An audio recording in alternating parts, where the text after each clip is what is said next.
Hey everyone, it's your Pittsburgh Post-Gazette Pitt beat reporters here for another post-game show on our podcasting network. I'm Chris Carter. He's Stephen Thompson. I'm here at the Schottenstein Center where Ohio State and Pitt just battled it out, and Pitt gutted out a 91-90 comeback overtime win with a buzzer beater by Zack Austin in the final second. We got to talk a lot about this game. Stephen, how was it watching that from Boston, where you are getting ready to cover Pitt football, playing its regular season finale? It was stunning. It was just simply stunning. I mean, there were multiple times in those final minutes that I thought that Pitt was doomed and that they were going to let another big opportunity slip through their fingers. But this team is just relentless, and they have so much more depth than I think I gave them credit for, especially after that Wisconsin game. And the two guys that we're going to lead with talking about, they really proved that. And I think that's really the story of the game, is how the Pitt bench led this comeback and keyed this victory. Let's talk about that. Let's start off with the good, bad, and the ugly. Your good is the guy that made the biggest shot of the game. Yeah, that's Zack Austin. That last three that he made to win the game as time expired in overtime was his fifth three. This is a guy who came in and had made 7 of 21 three-point attempts so far this season, but then goes 5 for 8 in this game. He did some other stuff, rebounding, had 2 steals as well. But the way that Zack Austin has shot the ball this year has been an improvement on what he did last year. He's a legitimate threat from the outside. And, some credit also, should go to Jaland Lowe, who I thought maybe took 1 or 2 ill-advised shots, maybe more than 1 or 2, but especially in that second half and overtime. The shot selection wasn't great, but then, when it really mattered the most, he knew that attention was going to be on him. Jeff Capel knew attention was going to be on him, and he trusted his guy, Zack Austin, to make a play when it mattered the most. And so he gets credit for that game-winning assist, but it's also Zack Austin nailing 5 threes, which I believe is a career high for him at Pitt. And, obviously hitting that clutch shot at the very end, trusting his work and delivering such a huge win for Pitt in the closing seconds there. Yeah, Austin hitting that shot was huge. I could make my good Jaland Lowe. 28 points, a career high, that game-winning assist, several big shots, including a tough layup to send them into overtime in the first play. When Ohio State's defense was one of the best in the Big Ten, I talked about that. They allowed the lowest field goal percentage of all Big Ten teams coming into this. They had Pitt stymied in the first half. They flipped that around. Jaland Lowe, a big part of that, as was Ishmael Leggett. But my good has to be Papa Kante. The redshirt freshman forward from Senegal comes off the bench, gets 12 points, but it wasn't his offense, even though his offense was really good. He was getting rebounds, putting 4 offensive rebounds, huge. His defense, whatever Ohio State was trying to do, it's pick and rolls. It's the way it was feeling itself. It was shut down when Papa Kante was in the game. He was, what they thought they could get space with when they were trying to set the pick and roll with their big men to create opportunities at the rim. It was gone with Kante in. And I asked Jeff Capel, what was the adjustment at half? He said the adjustment was Papa. He came in and he took it over, and it energized the team. And it's an energy that's going to, if he keeps doing, if this was a sign of things to come for Papa Kante, this is a really good Big Ten team. A huge road environment, the first real road environment of the game, and he delivered in such a big way. If this is a sign of things to come, Pitt is going to have a lot of energy from this guy, because this is a guy who missed all of last season with an injury. This is the guy who, was kind of struggling through training camp, finding his feet again. But everyone loved how infectious his energy was. Everyone loved how exciting he was, how hard he worked. And Jeff Capel said after the game, he was like, you know what? I love this. I love this kid because of what he brings to the program. This kid didn't play a single minute in the Greenbrier tournament and Pitt's win over LSU and loss to Wisconsin. And yet he came into practice on Tuesday, said he worked his butt off, and he said it was his best practice ever. And he said right then and there, he said, I knew that I was going to give that kid some minutes. He didn't think it'd be this minutes. And he said, maybe he should have put him in earlier. But Papa Kante has to be my good in this game. He was spectacular. We do got to talk about some bad because this was a close game. Stephen, what's your bad? Yeah, my bad was the foul trouble that Pitt got in again for really, I guess, a third straight game. Yeah, they had 2 guys foul out. Papa Kante and Ish Leggett fouled out. Jaland Lowe had 4 fouls. Cam Corrin had 4 fouls as well. Zack Austin had 3. Marlon Barnes picked up 2, I guess, but that was towards the end. He was being asked to foul. But it's really affected how Pitt's able to play in a lot of these games. Cam Corrin has committed a ton of fouls this year, and it's really hurt Pitt's front court depth.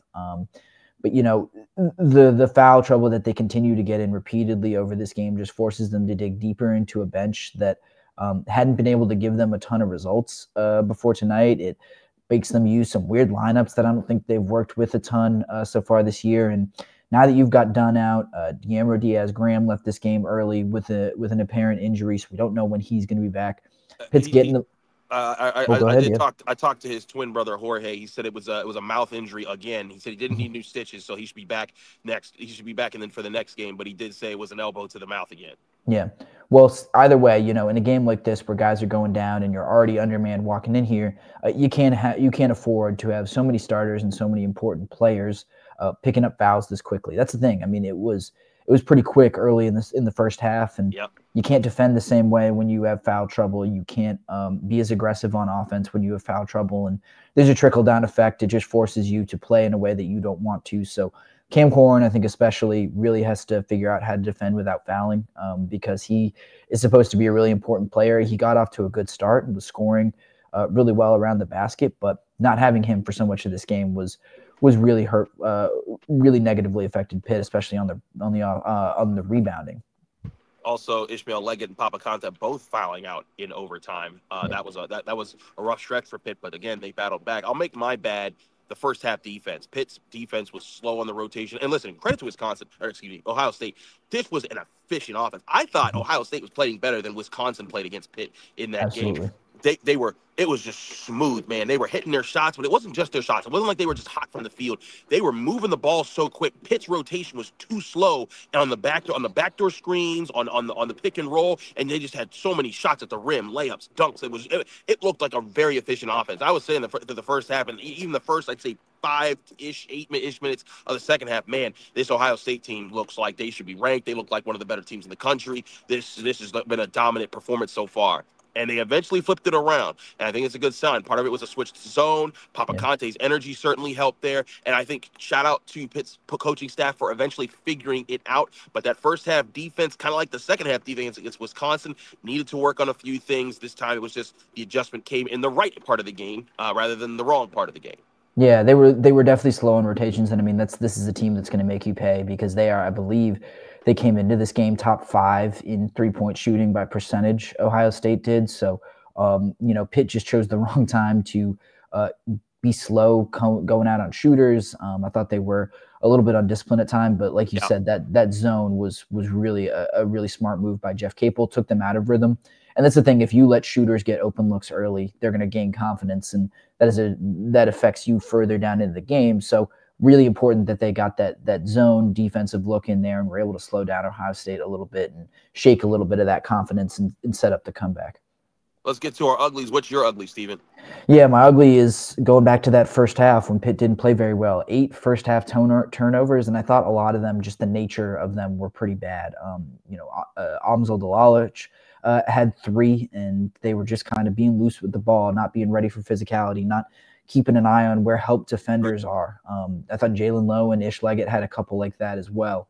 So just can't afford to be as careless with the ball as they were in the first half. I mean, it was a really remarkable comeback, but you can't count on coming back from down double digits in every game. I mean, Pitt football certainly taught us that as well. But yeah, they need to take a little bit better care of the ball. They did so in the second half, only turned it over 3 times. But I think the nature of those first half turnovers were what really concerned me the most. And also, it feels like this should be a lesson Pitt should have learned by now. They get the win here. It's still very early in the season. They can absolutely learn that lesson. But this is what LSU started to do to Pitt. This is what Wisconsin did to Pitt.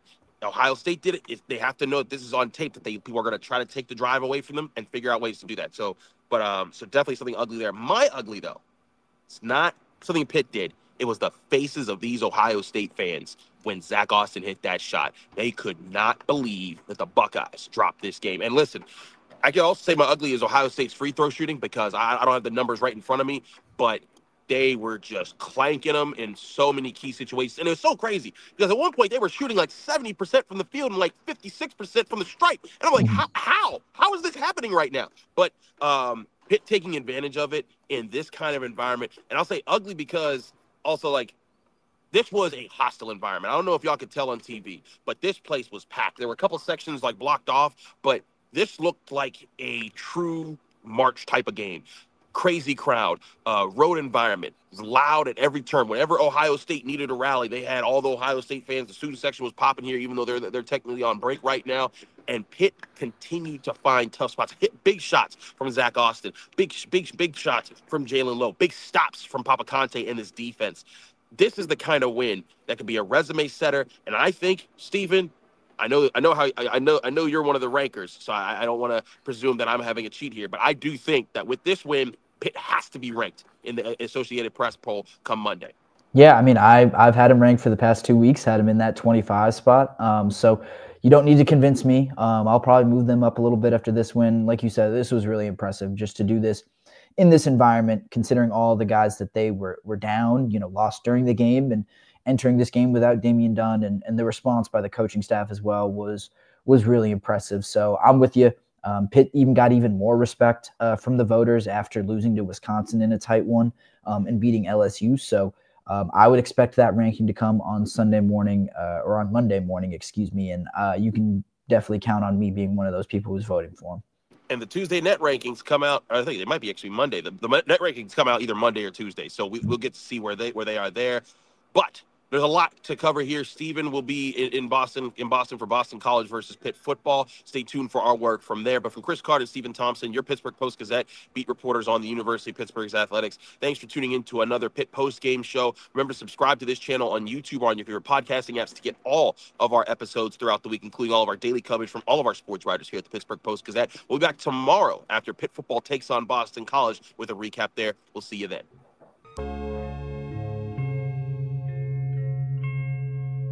Thank you for checking out this content from Post-Gazette Sports. If you watch this video on YouTube, please like the video and subscribe to our channel. For all of the sports coverage the Post-Gazette has to offer, visit post-gazette.com.